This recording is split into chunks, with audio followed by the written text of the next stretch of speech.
Everybody needs a movie that's self-consciously silly as an invitation to relax and have a good time.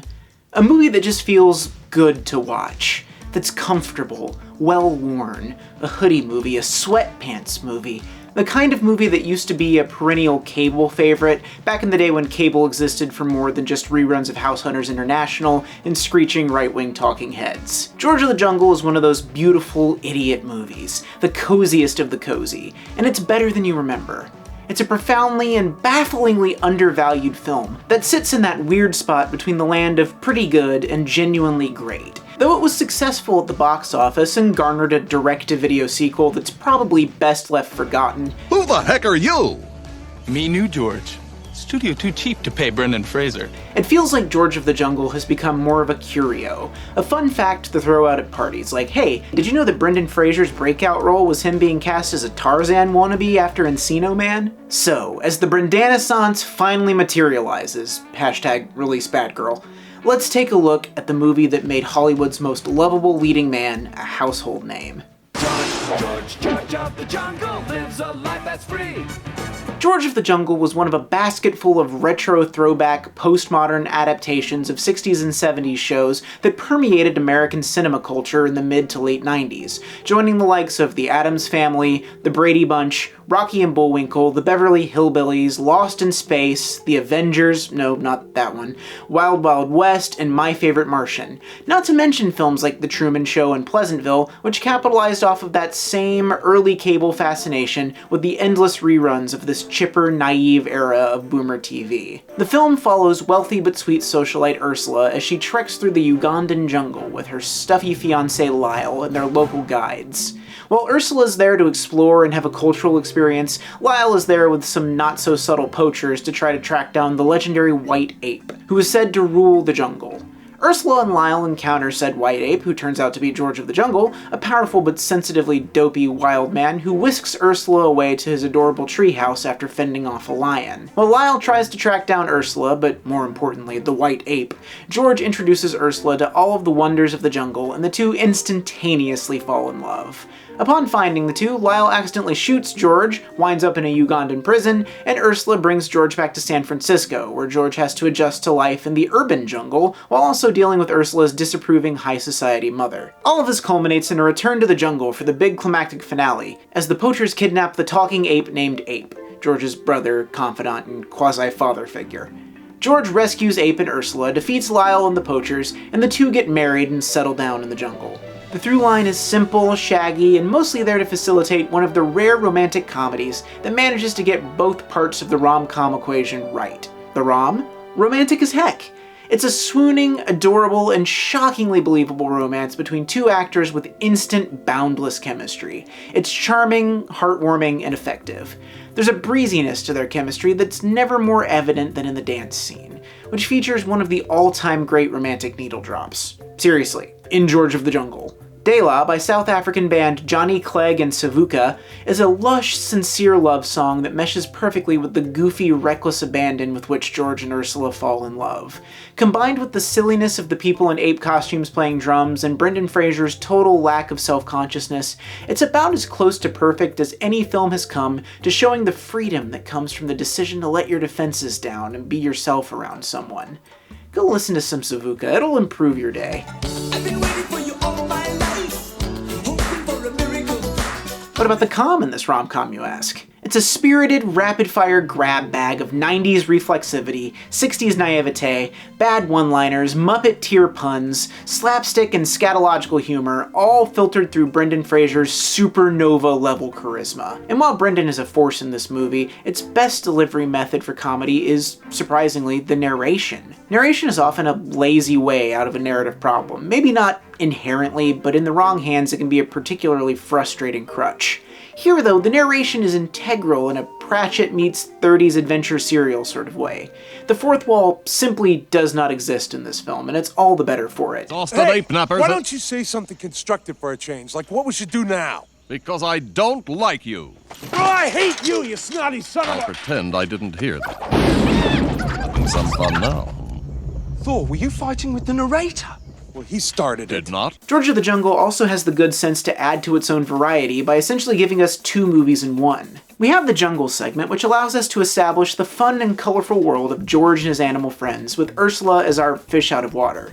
And then the dynamic gets flipped when we have George in San Francisco, where his jungly antics contrast with the urban environment, as well as against Ursula's upper-crust socialite friends and relations. And in the grand tradition of 90s-era Disney live-action films, we get a third movie thrown in for no extra charge. A stunningly animated opening segment that feels like Schoolhouse Rock meets Mad Magazine in that extremely specific, let's give these animators a pass on replicating our signature in-house style and let them go hog wild on something we'd otherwise never finance sort of way. It also doesn't hurt that the theme song is performed by the Presidents of the United States of America, who you may remember from their songs Lump and Peaches. It ratchets up the 90s nostalgia to an almost unbearable level. Watch out for that tree! Watch out for that bang! Ooh, tree! And I know that not everything works. I'd be lying if I said this movie's flawless. Much like its titular hero, it runs into a couple of trees along the way. It's somewhat anonymously directed, and while I think Ape is a well-written character with a stellar physical performance from the puppeteer, I'll never not be excited for a sophisticated ape butler. John Cleese feels like he was nowhere near the set, and doesn't quite have a handle on the sincerity of this film. Also, the two poachers, while embodying one of my favorite tropes, big dumb guy being led around by little annoying smart guy, they feel like one set of antagonists too many, and seem to be filling more of a reverse-engineered plot function to get George and Ursula back to the jungle, which leads them to feel kind of perfunctory, even if their ending at the Tropicana is kind of funny. Mix that in with some jokes that skew towards hackneyed lowest common denominator scatological and fart humor, some glaring early-era CGI, and wildly lamp-shaded product placement, and you have more than enough to knock a movie off course. But despite its flaws, George of the Jungle is buoyed by the fact that for every joke that doesn't quite land, there are about a dozen waiting in the hopper that do. The film is also elevated by its 90s dream team of a cast, filled with actors caught either right past their prime or right before it, who all appear to be having a great time. Thomas Hayden Church plays wealthy idiots better than just about anybody, and his turn as Lyle Vandegroot is particularly inspired. He's just so perfectly hateable. Cowardly, conniving, smarmy, stuck-up, possessive, he runs the gamut of bad boyfriend traits and does it with a delightfully smug joy. And despite it being one of her first starring roles, Leslie Mann shows up to this movie with what amounts to her fully realized comedy star persona, crackling with an earnest, genuine charm and her slightly neurotic frazzle. There's a curiosity to her performance that complements Fraser's, an openness, a willingness to cut loose and be as silly as this movie wants to be.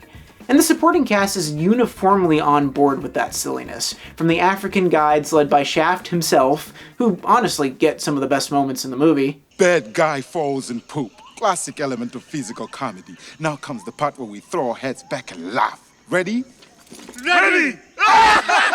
To Leslie Mann's cadre of horny, rich, proto-Sex and the City friends. Even Holland Taylor gets to deliver a solid, stuffy mom and a kids movie performance in a career spent mostly playing that kind of role. But we're not here for them, are we? We're here for him. The star of the show, the king of the jungle, George Jungle. I mean, Brendan Fraser. This was his breakout, and for good reason. I mean, come on, right? Come on. He's the total package here, the perfect leading man. You can pin about 90% of the film's success on Fraser's wide-eyed, naively charismatic performance. There's an inherent softness to Fraser, a sadness beneath his eyes. He's more in touch with his own goofy empathy than most actors of his generation, and has such a precise command of his screen presence. He's an instant, lovable movie star, so effortlessly watchable, really selling the contradiction of George's impossible physicality and his emotional sensitivity. George's just lucky, I guess. Driving that sensitivity is a deft, savvy screenplay written by two women who managed to turn all of the weird, creepy, racist Tarzan tropes on their heads and snatch a perfect himbo from the jaws of a power fantasy. And that beautiful himbo energy is the dynamo that powers George and Ursula's romance at the heart of this movie, and it really plays. You see them convincingly fall for each other, and it's a beautiful sight to behold. In a way, George is almost an inversion of the quote-unquote born sexy yesterday trope that was seeing the rise a few screens down in the megaplex in a little film called The Fifth Element. The Leeloo-George dichotomy is fascinating, actually. With Leeloo, it's sexiness through the eyes of what a piggish man like Luc Besson wants. It's about control, taking a naive, powerful woman and taming her. At the end of the day, the whole trope is about corrupting something pure, I guess. George as an object of romantic desire, on the other hand, is different. The desire isn't to corrupt the pure soul, it's to become purified. It's not George who needs to learn the ways of society, it's society that needs to learn the ways of George. He's the king of the jungle not by force, but because he seems to be a sweet guy, an expert in how to win friends and influence monkeys. He's not a conqueror, he's a peacemaker and a good communicator, flexing both his muscles and his British butler monkey manners. Say that 3 times fast. George is written from the female gaze and displays almost no toxic traits. He's gentle, kind, curious, caring, and dumb as hell, in a sweet way. An indestructible goober and an all-around really, really good guy. And he still gets the girl because that's kind of what they're looking for in the first place. He's a great role model. Instructional. Be like George of Jungle.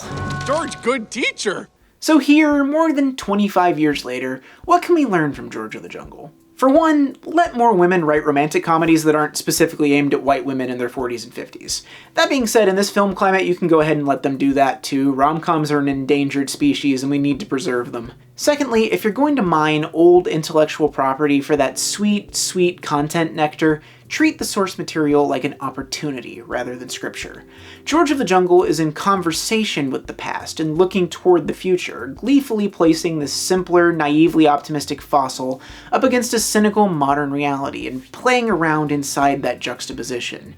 It makes for fun friction compared to a cinematic landscape that's feeling increasingly like a greased Teflon pan. Side note, Disney, stop burying this thing on Disney Plus and hiding its physical release behind your absurd Disney Movie Club paywall / not quite extortion scheme. Pro tip, don't sign up for any movie club style thing just to get a Blu-ray you plan on covering for a YouTube channel. Just buy it secondhand on eBay like an adult. Lastly, when in doubt, put Brendan Fraser in your movie. Any movie really, and maybe release that movie in some kind of way that allows us to view said movie. Hollywood really did a number on Fraser, and he's had it rougher than most male actors of his generation in ways I honestly don't want to detail here, because I don't want to dwell on his pain and end on a down note. I'd rather just recognize that even from the beginning, even in a film as on its face silly as George of the Jungle, a film that by all rights should not work, he made it a hit. This guy was a born star and one of the most underrated film actors of all time. And he still is. And he has a lot left to give. I'm sorry you went away for so long, Brendan. But I'm so glad that you're back. George of the Jungle, watch out. Thank you all for watching Too Many Tapes. Please like this video, subscribe to my channel, hit the bell icon to get updates for when I upload videos, and watch out for that! Ooh.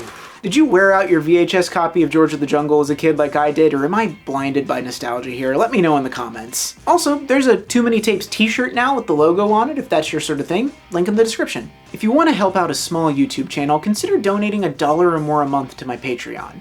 Your generous donations led me to sign up for the Disney Movie Club with the express purpose of buying George of the Jungle and a Goofy movie on Blu-ray, and now I'm locked into a year-long contract where I'm obliged to buy their mediocre new releases at full retail price. That's more my fault than yours. Lured by the siren song of $1 Blu-rays. If you donate $50 or more a month, like Cammy, you get Brendan Fraser recommendations. This month, I'm recommending Looney Tunes Back in Action. It's good, great even, better than Space Jam, and made with a lot of specific and detailed Looney Tunes love by Gremlins director Joe Dante. And Chase, I'm recommending Steven Soderbergh's 2021 film No Sudden Move. It's one of those tiny budget Soderbergh curios that somehow manages to jam every good character actor into it without feeling cameo-y. Fraser needed a bigger part in this thing, but he's great in it. Also, you get a whole movie with Don Cheadle where he's not wearing CGI robot armor. If you donate $20 or more a month, you're NATO Kitsch, you get to have your name big in the credits, and you're my unofficial ape butler / brother. Or maybe I'm your ape butler, we'll work that out later. For $10 or more a month, you're in the Shep tier, right alongside George's big, gray, peanut-loving Poochie. And your name gets to be pretty big in the credits, too. And we love you, even if your CGI is a little dodgy. And for $5 a month, you're in the Tuki Tuki tier because you're the coolest bird in the Bakuvu and you get early access to my videos. Thank you all again for watching, and I'll see you next time on Too Many Tapes.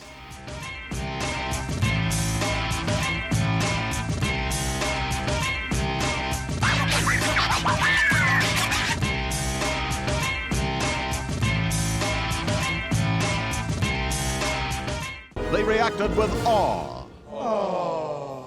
I said awe. A-W-E. That's better.